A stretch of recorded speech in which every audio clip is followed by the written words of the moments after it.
Hey guys, how's it going? This is BillyEatWorld, and today we're taking a look at the F2000, which is an assault rifle that was added in the second Assault DLC.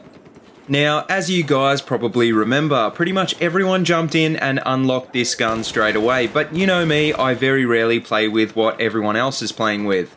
Part of the reason I didn't jump in straight away and get this gun is because the assignment to unlock it requires you to get 1 assault rifle ribbon and also 10 kills and 2 assist ribbons in a round of Metro. I know some of you guys love that map, but honestly I think it's probably the most broken map in the game. Metro Rush is kind of okay, but Conquest Large is just pointless, unless of course you like standing in one spot with the noob tube. But anyway, I finally got around to unlocking this gun, and I've got to say this is probably one of the most impressive weapons I've used in quite some time. I've done a lot of reviews lately of guns that are good in particular situations, and to be honest this can kind of get frustrating. The F2000 is actually quite a good all-round weapon, and this suits the variety of situations you're bound to come across in Battlefield 4 really well. Now, the two weapons that most people would consider to be the bread and butter assault rifles in BF4 are the M416 and the ACE-23, so let's take a look at the stats of the F2000 and see how it compares to these guns. The F2000 has the standard assault rifle damage model, dealing 25 damage out to 8 meters, which drops off to its minimum damage of 18 at 55 meters.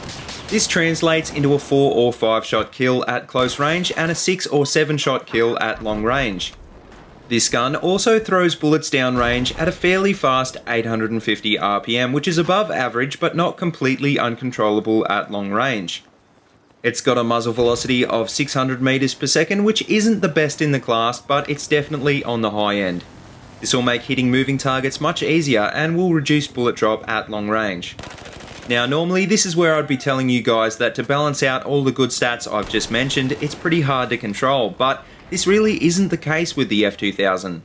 It's got a fairly unique recoil pattern with a very low vertical kick and a pretty high horizontal kick, but I didn't find this gun hard to control at all. The other thing that makes the recoil of this weapon unique is that to balance its low vertical kick, it's got a 3 times first shot multiplier, which can make microbursting a little more difficult. Now, this weapon is actually also a bullpup weapon, which means that it has a few extra bonuses and also a few extra weaknesses. Compared to a conventional design AR, the F2000 is slightly less accurate while standing, with a standing ADS spread of 0.25, but it's also slightly more accurate on the move, with a moving ADS spread of 0.8. It's got a better than average hipfire accuracy as well, which makes it a beast in close quarters, but as a trade-off it reloads very slowly. It's got a tactical reload time of 2.7 seconds and an empty reload of 3.9 seconds, which is up there with the other slow reloading ARs like the L85 and the FAMAS. This might not be such a big deal for a bolt action or even a DMR, but for a gun which is designed for close range, this can be a pretty big drawback. So just how does the F2000 perform in-game, and how does it face up to the ACE-23 and the M416?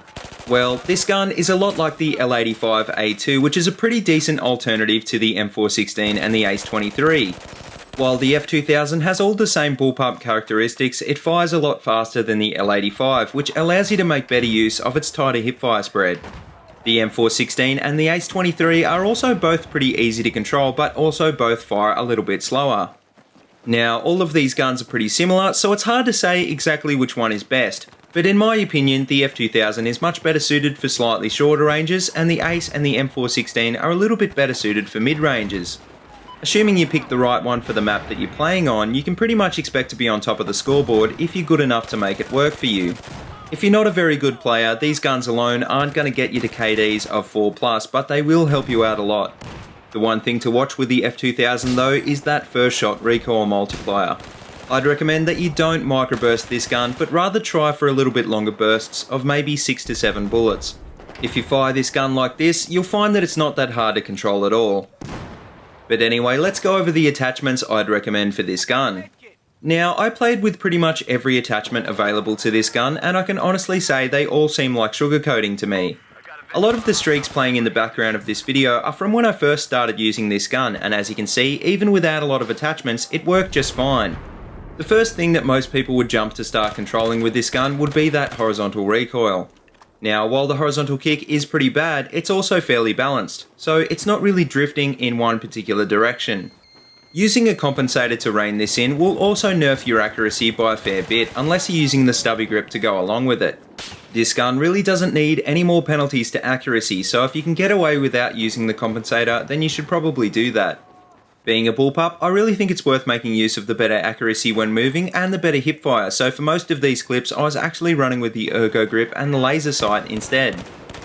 I also gave the heavy barrel a go when I unlocked it as well, and combined with the angled grip, it really goes well with this gun, being that it doesn't have a huge vertical kick to begin with. I can see the suppressor being pretty useful with this gun as well, being that it's such a useful weapon in close quarters. So I think the question is not which attachment should you use with this gun, but what should you stay away from? Well, the higher powered optics and the magnifier aren't that useful with this gun, considering it's not particularly accurate at long range. This includes the 1.6x sight, which is only available to the F2000. This sight looks very cool, but it blocks out so much of your sight picture, and it gives you more magnification that you don't really need. Any one-time sight will be more than enough for this gun. Also, the muzzle brake is just pointless for this gun, considering it doesn't have a problem with vertical recoil to begin with, so stay away from this one. But anyway, to wrap up this review, I'm happy to say that the F2000 is probably my new go-to AR. I still love the Ace 23 and the M416 a whole lot, and I don't think anything will stop me from using them. But at least if I feel like changing it up for a round or two, the F2000 is another option. So if you haven't unlocked the F2000 yet, then get into that Metro and start noob tubing the hell out of everyone, because this one is well worth the grind. But anyway guys, that's it, and as always, if you like what you see, please remember to like, comment and subscribe. And if you haven't already, please check out all my other Battlefield 4 videos. I've got them all linked in a playlist in the description below. And if you have any other suggestions for weapons or loadouts that you'd like to see in future episodes on this channel, then feel free to let me know in the comments of this video or send me a tweet on Twitter at BillyEatWorld. But until next time guys, see you later and have a good one.